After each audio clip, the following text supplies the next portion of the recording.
Сојузот на синдикати на Македонија остави рок до крајот на февруари. Владата и работодавачите да се изјаснат за зголемување на минималната плата на 600 евра и за покачување на останатите плати за најмалку 6.000 динари. Ако не се постигне договор, за средината на март најавуваат голем работнички протест и генерален штрајк, како и таргетирани протести во градовите низ земјава.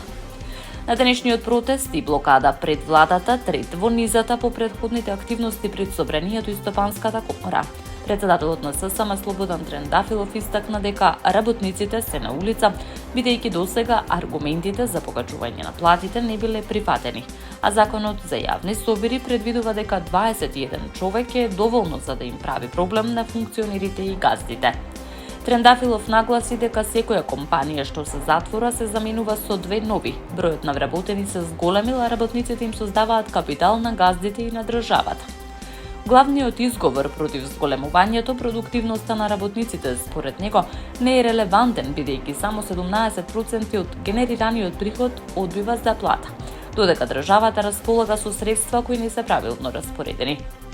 Председателот на ССМ додаде дека доколку до крајот на февруари не се постигне договор, следува генерален штрајк и масовен протест со превоз обезбеден за сите работници.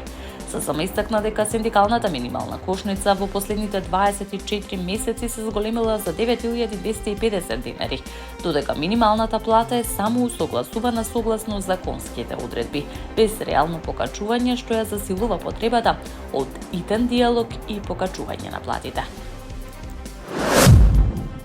Премиерот Христијан Мицкоски денеска се сретна со вршителката на должност амбасадор на Соединетите Американски држави Никол Барнс да разговараат за унапредување на билатералната соработка, заедничките приоритети и можностите за продлабочување на партнерството во области од заемен интерес. Според Мицкоски, средбата минала во дух на пријателство, отворен диалог и заедничка заложба за натамошно јакнење на односите помеѓу двете земји, со фокус на продолжување на партнерството и интензивирање на соработката во различни области. Обвинителките Анита Тополова Исајловска, Ленчеристоска и Лидија Раичевиќ и судијата Ненад Савески добија позитивно мислење од Советот за јавни обвинители. Петиот кандидат, судијата Владимир Панчевски, уште пред почетокот на разгледувањето на кандидатурите, беше исклучен од постапката за избор поради неисполнување на условите. Односно има прекини во извршувањето на функцијата судија, која не ја врши ниту сега. Постапката за избор на нов државен јавен обвинител започна со огласот што го распиша Собранието на Република Македонија на 12 јануари. Со рок на пријавување од 15 дена од денот на објавувањето во службен весник. Кандидатите мора да имаат најмалку 10 години непрекинат стаж како јавни обвинители или судии од областа на кривичното право. Согласно Законот за јавното обвинителство, кандидатурите се доставуваат до владата, која бара мислење од Советот на јавните обвинители.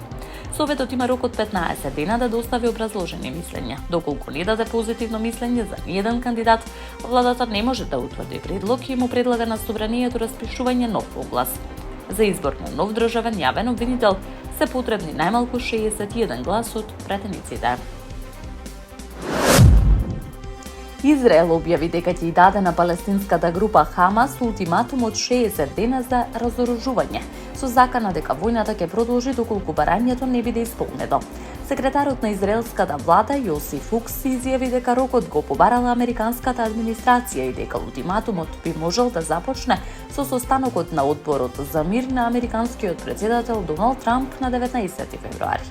Договорот за прекин на огнот, поддржан од Соединетите Американски држави, е насила во Газа од 10 октомври, со што формално е стопирана двегодишната војна која Израел ја води од октомври 2023 година.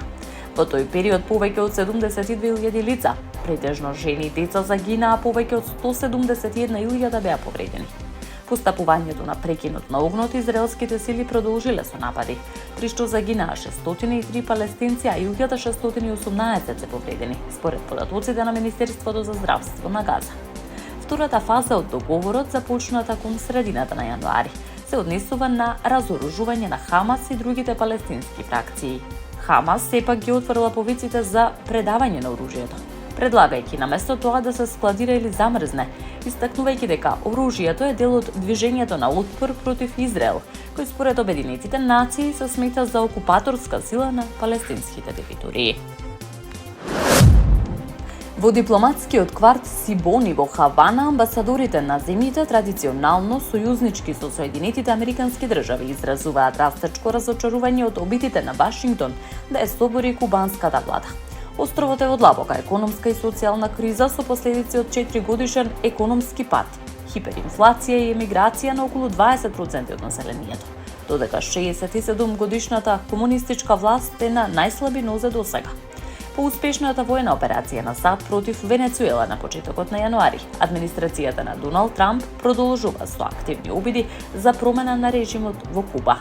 Амбасадорите во Хавана се фрустрирани од недостигот на конкретен план, освен мерки за економско измачување на островот, како прекинување на снабдувањето со нафта, што создава загриженост за стабилноста на земјата. Недостигот на гориво веќе го парализира островот и ги попречува напорите на светската програма за храна на Обединетите нации за ублажување на последиците од минатогодишниот ураган Мелиса. Кризата е предизвикана од извршна наредба на Доналд Трамп со која се воведуваат тарифи за секоја земја што ја снабдува Куба со нафта. И покрај незадоволството на Кина и Русија, мерката се покажа како ефикасна, а дипломатите се подготвуваат за можни алтернативни сценарија, вклучувајќи економско измачување на населението, за да создадат услови за политички промени.